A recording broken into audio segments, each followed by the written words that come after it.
Bonjour Julien Bayou. Bonjour. Vous êtes secrétaire national d'Europe Écologie Les Verts. Nous allons parler bien sûr de la campagne électorale présidentielle, de la déclaration hier de candidature ce matin dans tous les quotidiens de la presse régionale d'Emmanuel Macron. Mais avant bien sûr l'Ukraine, la guerre. On a appris cette nuit qu'une bombe était tombée sur l'un des bâtiments, pas sur le cœur nucléaire, mais sur l'un des bâtiments de la centrale de Saporia en Ukraine, qui est la plus grande centrale d'Europe. Un incendie qui serait maîtrisé.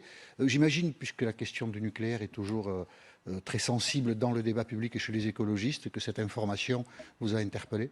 Oui, c'est absolument glaçant. On ne sait pas encore très bien si c'est un bombardement volontaire ou une manœuvre ou un incident. Et je crois que l'Agence internationale de l'énergie fera un point en début de matinée.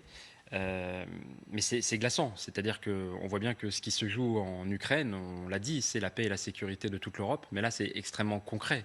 Et on sait que Vladimir Poutine aime à jouer avec les peurs, avec les terreurs, pour en particulier des populations civiles locales. C'est ce qui s'était passé à Grozny, à Alep. On ne découvre pas que Vladimir Poutine est un dictateur ou un assassin ou un criminel de guerre. Et là, il y a un enjeu d'une réponse la plus ferme et la plus unie possible de toute l'Europe. Ce qui est acquis. Aujourd'hui, l'Europe est solidaire. Il y a d'ailleurs, je le dis parce qu'il peut intervenir sur l'antenne, une réunion actuellement des ministres des Affaires étrangères de l'OTAN, et il est prévu, annoncé, possible que Jean-Yves Le Drian prenne la parole. Donc on ne sait pas, évidemment, nous sommes attentifs à tout cela. Aujourd'hui, l'Europe est unie. Oui, la réponse de l'Europe est ferme et unie, et c'est une bonne surprise. Et on voit bien que c'est peut-être d'ailleurs ce dont on pourra débattre dans la campagne présidentielle, que les forces politiques qui nous disaient il faut plutôt faire un pas en arrière, les souverainistes, qui nous disaient la France sera plus grande sans l'Europe. Eh bien, en fait, on n'a rien compris au film. Peut-être. Ils sont désavoués par cette histoire, je pense, cette guerre. profondément disqualifiés. Je pense aux soi-disant patriotes, aux soi-disant souverainistes d'extrême droite, qui finalement, le Front National ne survit que grâce à un prêt de 8 millions, 9 millions d'euros d'un oligarque russe, qui n'aurait d'ailleurs, je n'aurais pas le droit, pour Europe Écologie Les Verts, de faire le même prêt. C'était pour la campagne de 2017, visiblement, ce prêt qui continue à être remboursé. En 2028, et on ne sait pas très bien s'il en rembourse vraiment. Est-ce qu'on peut considérer le Front National comme un actif russe? Vous voyez, on est sur ce niveau-là. Il y a une dépendance telle à l'étranger. En Autriche, l'extrême droite s'est retrouvée en fait prise la main dans le sac à traiter avec les services d'espionnage russes. Donc ces soi-disant patriotes qui disaient vouloir la grandeur de la France, en fait, étaient prêts à organiser sa vassalisation. Et donc la réponse de plus d'Europe et surtout d'engager la transition écologique, c'est le vrai moyen de l'indépendance. La véritable indépendance de la France, la véritable indépendance énergétique, passe par plus d'Europe et bien sûr la transition écologique. Est-ce qu'on peut considérer le Rassemblement national comme un actif russe? C'est ironique. La question est posée, mais ils doivent tellement d'argent aux oligarques. C'est seulement ironique ou c'est pas seulement ironique? Je pose la question. Voilà, je pose la question. Bon, ben on verra si quelqu'un vous apportera la réponse. Cette crise, comment dirais-je, ne met pas en cause que ce que vous appelez le courant souverainiste ou l'extrême droite. On voit aussi qu'entre Jean-Luc Mélenchon et Yannick Jadot, par exemple, puisque Yannick Jadot, vous soutenez sa candidature, bien sûr, le conflit, la divergence d'approche sur l'OTAN est importante? Très importante. Je pense que Jean-Luc Mélenchon, peut-être pétri des conflits et des courants du XXe siècle, est resté un petit peu bloqué. On parle de non-aligné, bon, c'est la conférence de Bandung, c'est 1955, c'est la moitié du XXe siècle. Et peut-être que par haine des États-Unis, toute sa conception tourne autour de cela. Et donc finalement, les ennemis de mes ennemis sont mes amis. Et donc, parce que les États-Unis détestent le Venezuela, alors le Venezuela, c'est bien. Vous voyez, je pense que cette conception a vécu et qu'on ne peut pas dire que l'impérialisme russe est moins grave que l'impérialisme américain, finalement. D'ailleurs, les États-Unis, aujourd'hui, sont plutôt dans une forme d'isolationnisme. Ils quittent Kaboul sans prévenir leurs alliés. Tout l'enjeu pour nous, les écologistes, c'est de dire l'enjeu, c'est une défense européenne. Et je sais que quand nous disions ça il y a quelques mois encore, on nous regardait avec un petit dédain. Aujourd'hui, on voit bien que l'enjeu, c'est la défense européenne. En 8 jours, le débat a beaucoup avancé. Le débat a énormément avancé. On peut le dire comme ça. Vu la gravité du sujet, on peut parler de position irréconciliable à gauche. C'est pas l'enjeu pour moi. L'enjeu pour nous, c'est, si vous voulez, nous sommes démocrates. Ce qui se joue en Ukraine, c'est la démocratie contre la dictature. C'est la paix et la sécurité en Europe contre la déstabilisation, l'intimidation et l'agression. Nous sommes croyants et pratiquants. On est pour la démocratie en France. On souhaite que le débat présidentiel puisse s'enrichir des différents projets pour le pays. On est démocrate également donc à Kiev, à Taïwan ou à Hong Kong, évidemment. On ne le découvre pas, cette intimidation russe. Moi, j'étais moi-même observateur électoral en Ukraine en 2014, à Tcherkassy. Et on voyait une démocratie naissante qui voulait prendre en main l'avenir de son pays et qui invitait des observateurs internationaux à venir constater la réalité. Eh bien, à Tcherkassy, on avait accès au registre, on pouvait vérifier le dépouillement. Dans le Donbass, il n'y avait même pas de registre. Et il y avait un couvre-feu. Et donc, évidemment, il n'y avait pas de démocratie. Et vous avez raison de découvrir aujourd'hui l'autoritarisme ou la dictature russe.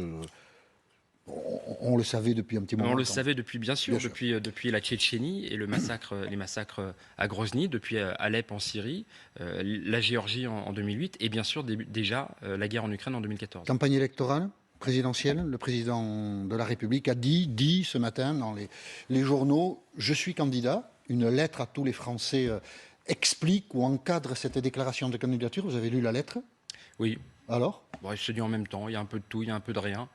C'est la fin d'un faux suspense et finalement il nous propose un nouveau mandat, on ne sait pas très bien pourquoi. Il va l'expliquer sans doute dans les jours qui viennent. J'aimerais y croire. Par exemple, il y aura sans doute un programme, il y aura sans doute des réponses à des questions. Mais vous voyez, quand on croit à la démocratie, par exemple, je pense qu'on aurait besoin d'un débat. Oui. Y participera-t-il? Osera-t-il y participer? Lui qui se vante de casser les codes, d'inviter McFly et Carlito à l'Élysée, va nous dire que, vous comprenez, en surplomb, un président sortant ne participe pas au débat télévisé. En même temps, il a peut-être autre chose à faire, là, vous voyez.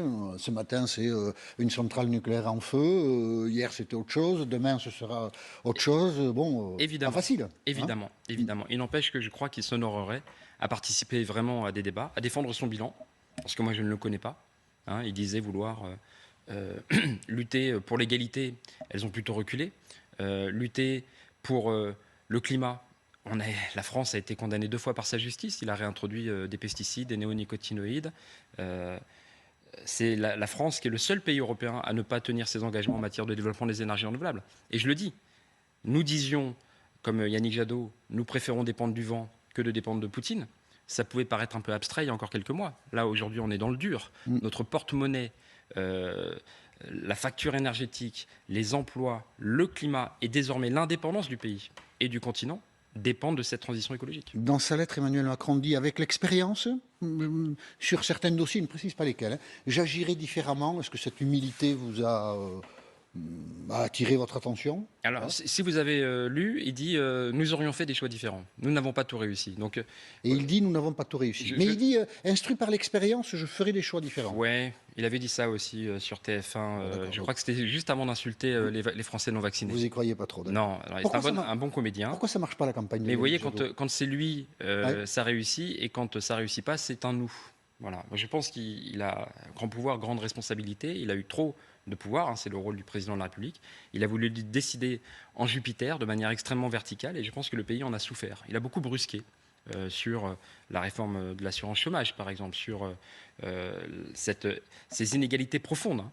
Favoriser les plus riches avec la baisse des impôts pour les plus riches et les ultra-riches, et les compenser avec les ponctions sur les aides personnalisées au logement. Tout ça ne correspond pas à l'intérêt général. Donc ça, ce sont les éléments du débat. Il reste 37 jours avant le premier tour et Emmanuel Macron aura sans doute l'occasion, la saisira-t-il, on verra comment ça se passe, de répondre à toutes ces questions. On parle de la campagne de Yannick Jadot. Pourquoi ça ne marche pas?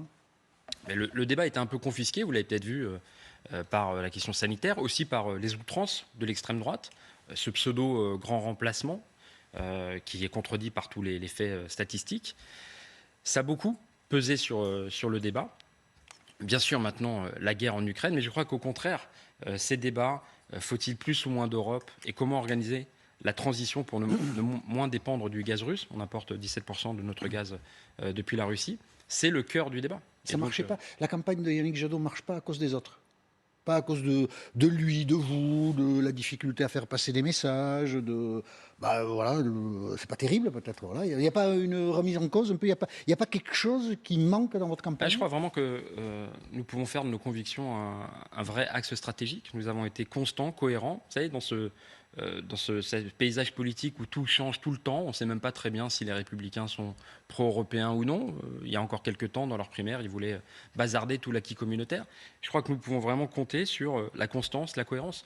On n'a pas découvert hier les agissements de Vladimir Poutine et on ne s'est pas inventé pro-européen du jour au lendemain. Je crois vraiment que ça, c'est un point d'appui très très fort.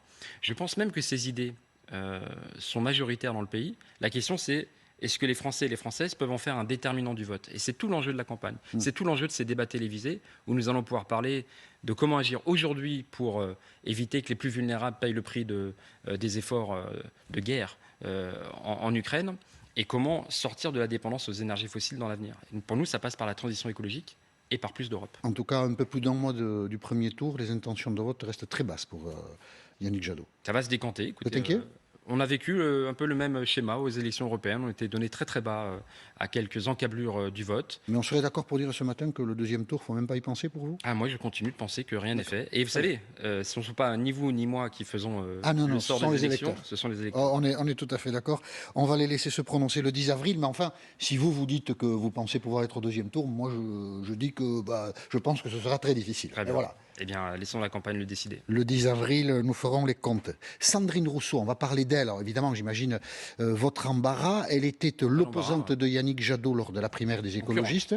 Concurrente, elle n'était pas opposante. Elle était D'accord, compétitrice. Compétitrice, voilà, d'accord. Elle s'était d'ailleurs engagée à le soutenir. Elle a perdu, elle s'est engagée à le soutenir, mais visiblement, elle regarde la campagne d'un œil très critique. Le journal Le Parisien a publié hier des propos de Sandrine Rousseau.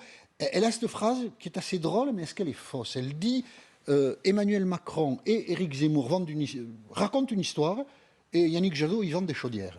Alors, je trouve ça c'est pas assez rigolo, mais pas faux. En fait, il y a énormément de critiques de la part de Sandrine Rousseau. Alors, vous savez, je ne vous l'apprends pas, c'était lors d'un déjeuner, et donc c'était des phrases dites en off, c'est-à-dire en fait des confidences qui ne devraient pas sortir, et un de vos confrères les a sorties. C'est pas la première fois. Et voilà, à un moment, oui, mais enfin, en même temps, vous... la critique de l'intérieur est tellement forte qu'à un moment, c'est hypocrite de rester dans la campagne. Oui, c'est ça.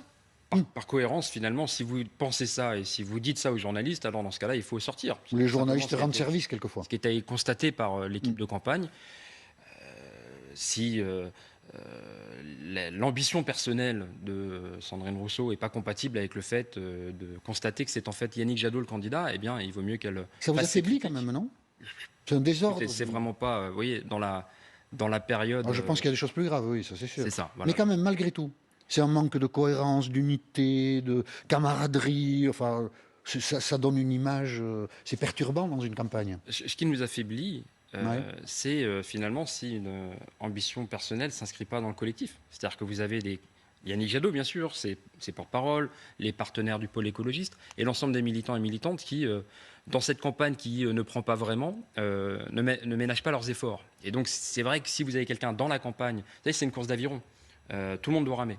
Il y a quelqu'un qui peut s'abstenir de ramer, c'est pas grave, le bateau continue. Si vous ramez en sens inverse, c'est pas possible. Donc voilà, je sais pas ce que ça donne. Elle est parfaitement libre de faire ses critiques en dehors de la campagne et qu'elle laisse les écologistes faire campagne. Une sombre histoire, j'ai deux questions rapides pour terminer, mais une sombre histoire.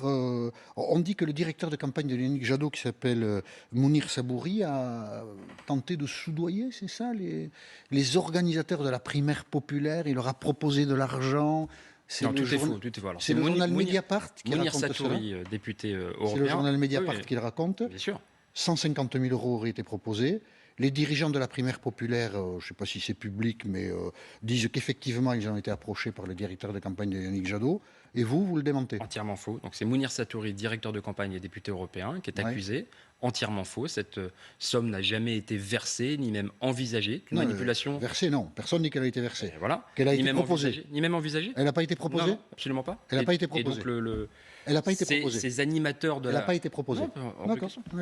Ces animateurs de la primaire populaire, quel gâchis d'ailleurs au passage. Quand je pense à l'énergie déployée, à la sincérité qu'ont mise les plus de 400 000 personnes qui ont pu voter pour avoir une candidature finalement en plus, en trop malheureusement, quel gâchis. Là, l'enjeu tout simplement, c'est de se rappeler, il y a une seule candidature de l'écologie et de la justice sociale, c'est celle de Yannick Jadot. Et donc Mediapart raconte des choses qui n'existent pas, des choses fausses. Tout à fait. Voilà. Tout à fait. Bon, bah, écoutez, vous vous exposez peut-être à... Non, je suis dans l'article et je dément, il n'y a pas de... Et vous J'ai suivi cette affaire, démontez. évidemment. Et donc, c'est une affaire qui est close. Je reconnais que celle-là non plus n'est pas la plus importante, mais elle était étonnante. Pour terminer, Christiane Taubira s'est retirée. Christiane Taubira était réputée proche de vos idées. Vous avez un dialogue avec elle? Vous avez un contact? Vous pensez Il y a eu qu'elle va quelques soutenir échanges. Yannick Jadot? Il y a eu quelques échanges. J'en veux un petit peu finalement aux personnes qui l'ont presque manipulé, qui lui ont dit de partir en campagne un peu tard, on va dire comme ça, et qui peut-être l'ont abîmé au passage. Donc elle a porté de grands combats. Comme le dit Yannick Jadot, elle est la bienvenue dans la campagne si elle veut s'investir dans la candidature de l'écologie et de la justice sociale. Elle va le faire? Elle va vous rejoindre? Elle est parfaitement libre. C'est vraiment à elle de le décider. Il n'y a pas de précipitation, visiblement. Il n'y a pas de sa part, hein, je veux dire. Hein. Il n'y a pas d'enthousiasme. Enfin, bon. Elle est parfaitement libre. Voilà. Pas évident. Elle a, je crois, déployé beaucoup d'énergie dans cette campagne. Ça s'arrête sur un obstacle ou un verrou, celui des 500 signatures, parce que une campagne ne s'improvise pas, évidemment. Elle est la bienvenue si elle veut continuer ses combats sur l'humanisme, sur le progressisme, sur le féminisme, l'internationalisme, la démocratie, la paix, la sécurité. On ne pensait pas, hein, il y a quelques mois, que la gauche serait dans un état aussi de débilité. Même les représentants des grands partis ne passent pas la barre des 5% des intentions de vote. C'est vraiment une élection qui échappe totalement à la gauche. Il faudra penser à la reconstruction. Je crois que le mot gauche a été profondément abîmé. Vous êtes à gauche? Oui, bien sûr. Le mot gauche a été profondément abîmé.